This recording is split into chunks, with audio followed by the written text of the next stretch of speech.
O Senhor esteja convosco. Ele está no meio de nós. Proclamação do Evangelho de Jesus Cristo segundo João.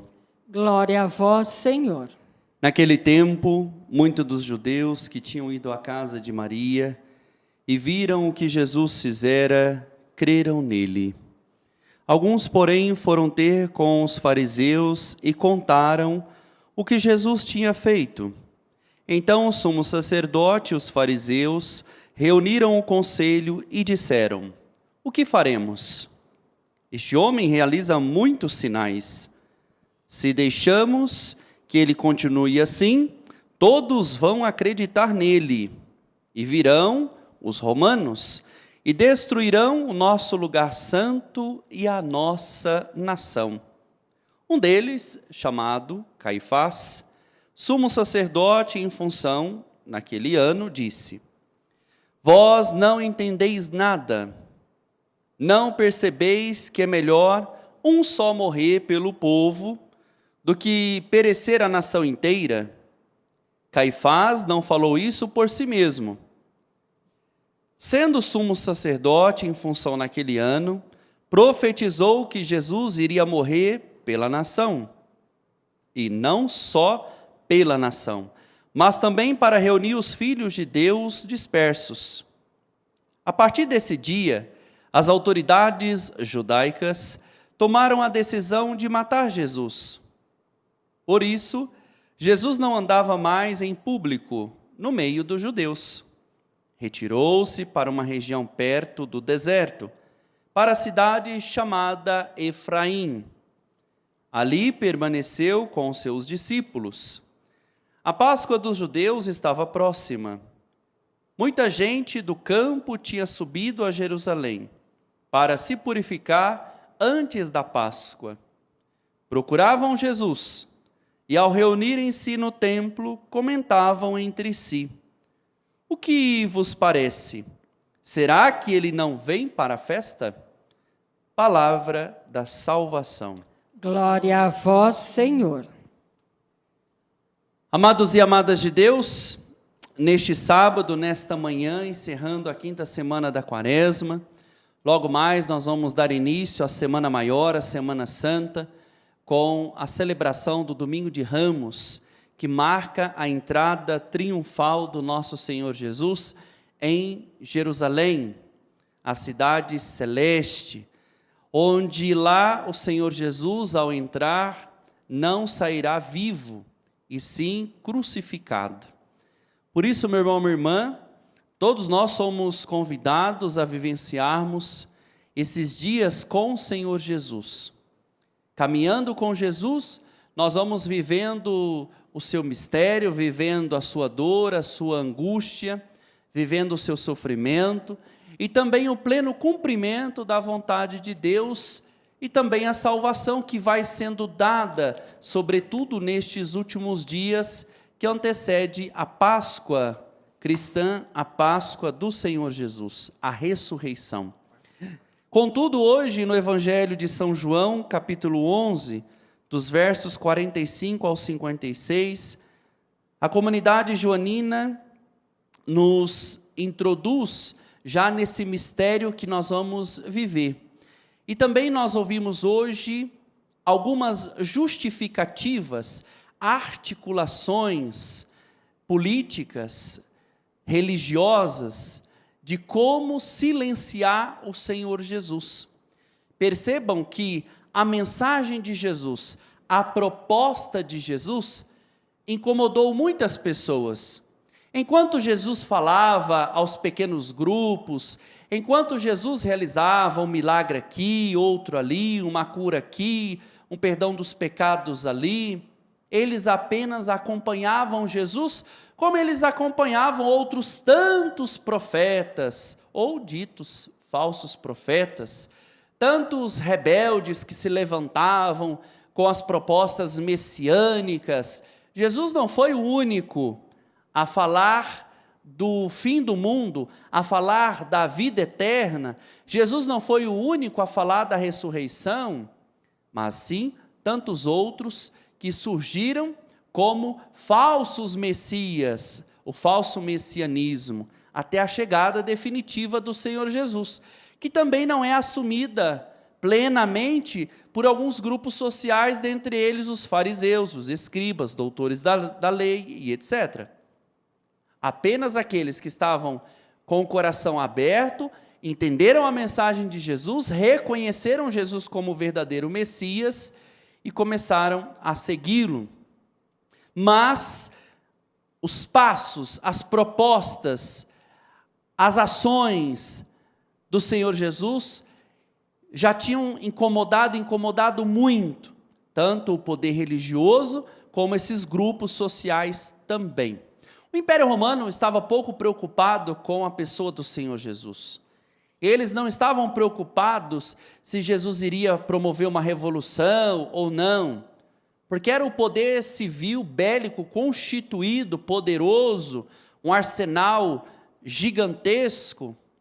Entretanto, Jesus ameaçou as autoridades religiosas do seu tempo, porque eles foram ameaçados com o discurso, a proposta do Senhor Jesus, que cativou muitas pessoas, uma multidão, a ponto dele entrar em Jerusalém aclamado como rei dos judeus. E nós vamos presenciar isso esse final de semana. Por isso, meu irmão, minha irmã, hoje os sumos sacerdotes, os fariseus, que eram grupos distintos, mas quando o assunto foi como prender, como condenar, como matar Jesus, todos os grupos sociais se uniram no mesmo objetivo: silenciar Jesus.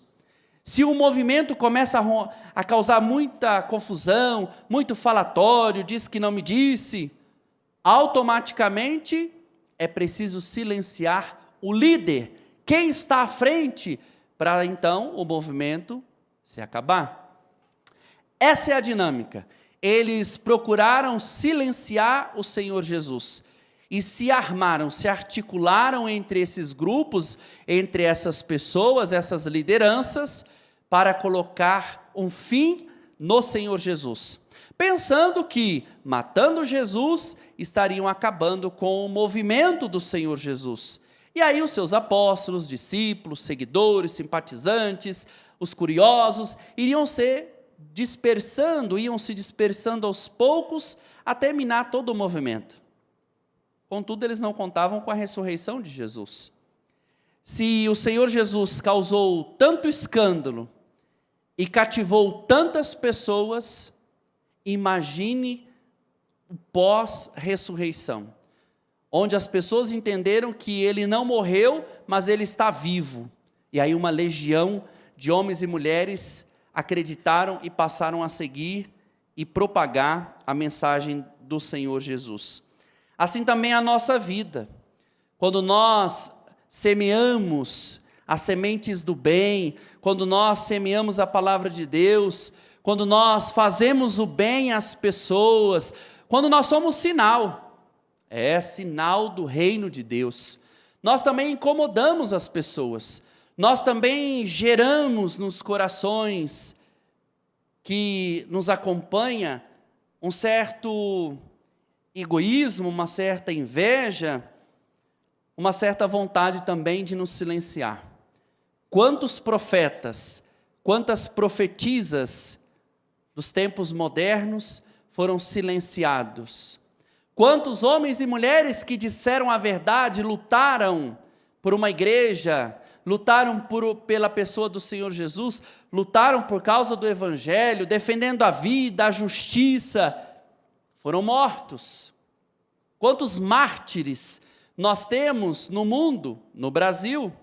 Quantas pessoas são perseguidas neste exato momento por simplesmente falarem de Jesus, testemunharem Jesus e declararem o seu amor por Jesus? A igreja sempre foi perseguida, desde o seu fundador, nosso Senhor Jesus, que foi humilhado, perseguido, maltratado, condenado, morto no alto de uma cruz e ressuscitou. Também somos nós. Portanto, nós cristãos católicos devemos entender que nós seguimos um Cristo que morreu na cruz, mas que ressuscitou, que garantiu a vida eterna. Que nós fazemos parte de uma igreja que nasceu sobre o sangue de mártires, sobre o sangue de homens e mulheres. Por isso, a omissão, além de ser pecado, é uma negligência contra o Evangelho, contra aquele que não foi omisso, mas aquele que teve a coragem de apontar o caminho, anunciar e denunciar as injustiças do seu tempo. E por isso parou na cruz. Do contrário, ele estaria nos palácios, sentado em mesas confortáveis, com grandes banquetes. Mas não é isso a proposta de Jesus. Jesus não é aquele que negocia aquilo que não pode ser negociado. Jesus não é aquele que barganha aquilo que não pode ser barganhado.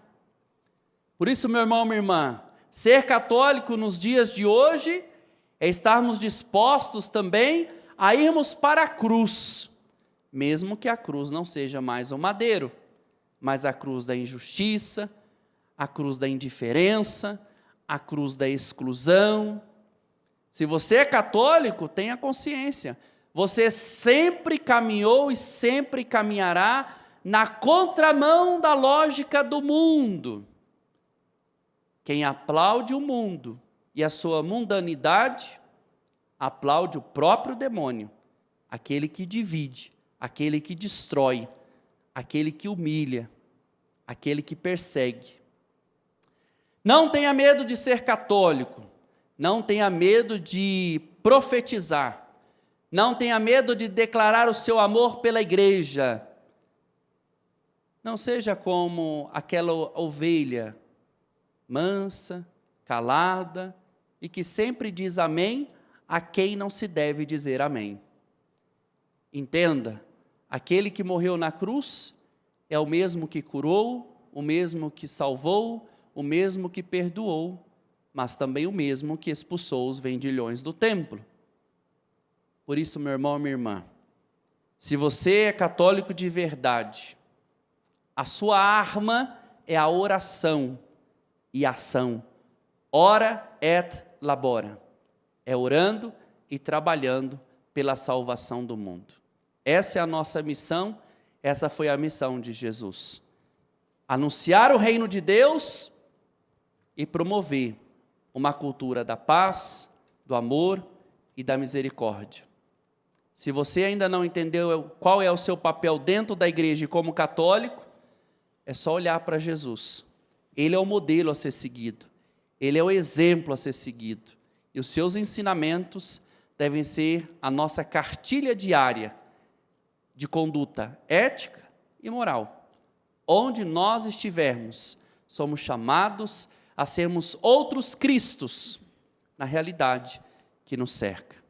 Louvado seja o nome do nosso Senhor Jesus Cristo. Para sempre seja louvado.